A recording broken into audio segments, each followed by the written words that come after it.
అడ్డగోలుగా రాజ్యాంగం, సుప్రీంకోర్టు జడ్జిమెంట్లు, ఒక ఎస్టాబ్లిష్డ్ పాలసీస్ ఇవన్నీ వదిలేసేసి ఈయన కూడా ఇక్కడ అడ్డగోలుగా మరి చంద్రబాబు నాయుడు గారు ఈ నిర్ణయం తీసుకుంటున్నాడా, లేక ఇంకా ఎవరైనా శక్తి వేరే ఉందో నాకు అర్థం కావట్లా.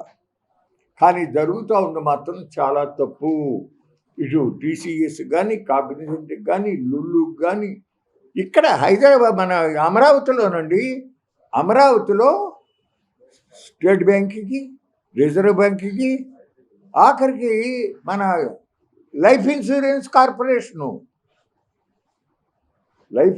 కార్పొరేషను ఎన్నో మంచి పనులకు పెట్టుబడి ఇస్తూ ఉంటుంది. మన కరెంటు వాటికి కానీ వీటన్నిటికీ కూడా సామాజిక సేవ బోర్డు చేస్తున్న ఎల్ఐసి ఎకరానికి 4 కోట్లు, వీటికి 50 లక్షలు. వెల్లూరు ఇన్స్టిట్యూట్ ఆఫ్ టెక్నాలజీ 200 ఎకరాలు ఇచ్చారు, అంటే 700 కోట్లు లబ్ధి జరిగింది కదా. ఎస్ఆర్ఎం యూనివర్సిటీకి 100 ఎకరాలు ఇచ్చారు, 350 కోట్లు మిగిలినట్టే కదా. ఆ 2 సంవత్సరాల్లో అమరావతిలో భూములు ఇచ్చిన రైతుల పిల్లలు అందులో జరాలి అంటే తచ్చమావాడు ఎంత కడుతున్నాడో నువ్వు అంతే కట్టన్నారు. మరి ఆ బిట్ట ఆయన మీద, ఆ ఎస్ఆర్ఎం మీద అంత ప్రేమ వాత్సల్యం చూపిన చంద్రబాబు నాయుడు గారు మీ మాట నమ్మి రూపాయి తీసుకోకుండా 33,400 ఎకరాలు ఇచ్చిన భూములు ఇచ్చిన రైతుల మీద ఎందుకు లేదని నేను సూటిగా అడుగుతున్నాయండి. పద్ధత ఇది చెప్పచ్చుగా.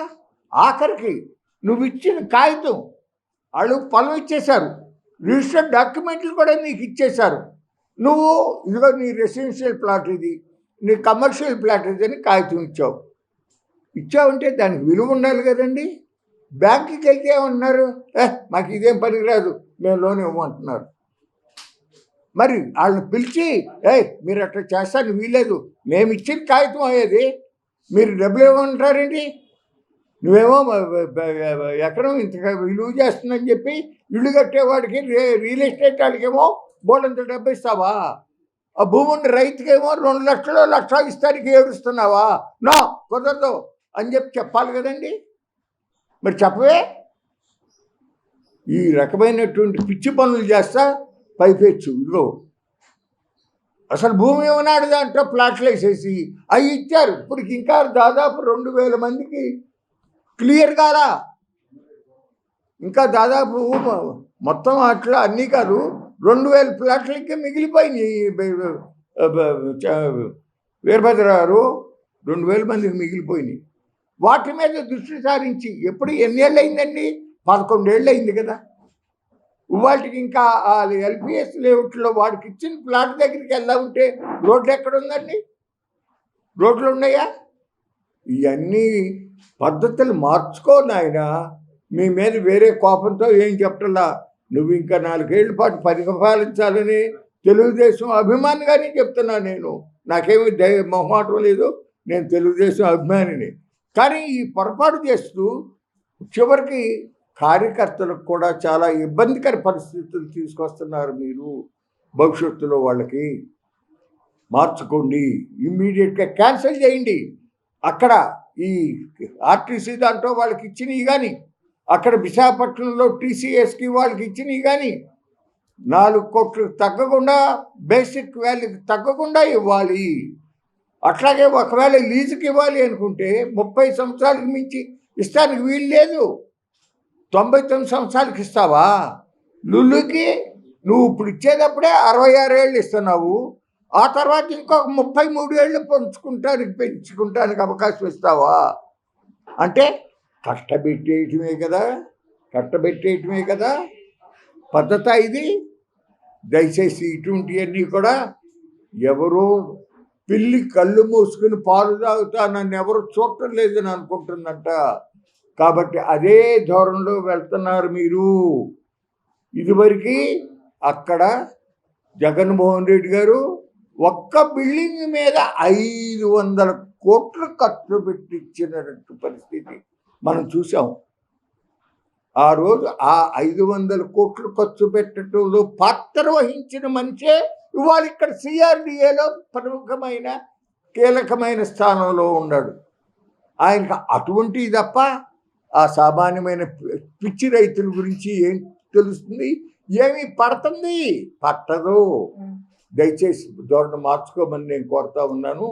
ఇది ల్యాండ్ పాలసీల మీద, అట్లాగే సామాన్యమైన బడుగు రైతుల భూములు లాక్కుని ఇండస్ట్రీ పేరుతో, అభివృద్ధి పేరుతో వేలకు వేల ఎకరాలు తీసుకుంటున్నారు. 5 ఏళ్ల లోపల వాళ్ళ పరిశ్రమ పెట్టకపోతే ఆ భూమి మళ్ళీ రైతుకి వెనక్కి ఇవ్వాలి అని చెప్పి నేనంటాం కాదు, 2013 భూసేకరణ చట్టంలో ఉంది. ఆ 2013 భూసేకరణ చట్టానికి చంద్రబాబు నాయుడు గారు చేసిన సవరణ దాంట్లో కూడా అదే ఉందండి. దాంట్లో కూడా ఉంది. కానీ రైతుకి ఇచ్చే పరిస్థితి వాటికి జరగటంలా. ఒకవైపున మన రాష్ట్రంలో 9,78,000 ఎకరాలు వేస్ట్ ల్యాండ్, పంటలకి ఉపయోగపడని భూమి ఉంది.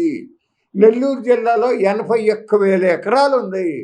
అటువంటి చోట ఆ కరేడు గ్రామంలో కానీ, ఆ దగ్గరలో రామాయపట్నం పోర్టు దగ్గరలో చెవూరు, రావూరు అనేటటువంటి గ్రామాలలో బీపీసీల పేరుతో ఇప్పుడు కొత్తగా నిన్నటిదాకానేమో 8,000 ఎకరాలు బీపీసీఎల్, ఇప్పుడు కొత్తగా ఇంకొక బాంబు పేల్చారు, 20,000 ఎకరాలు తీసుకుంటాము అని చెప్పి.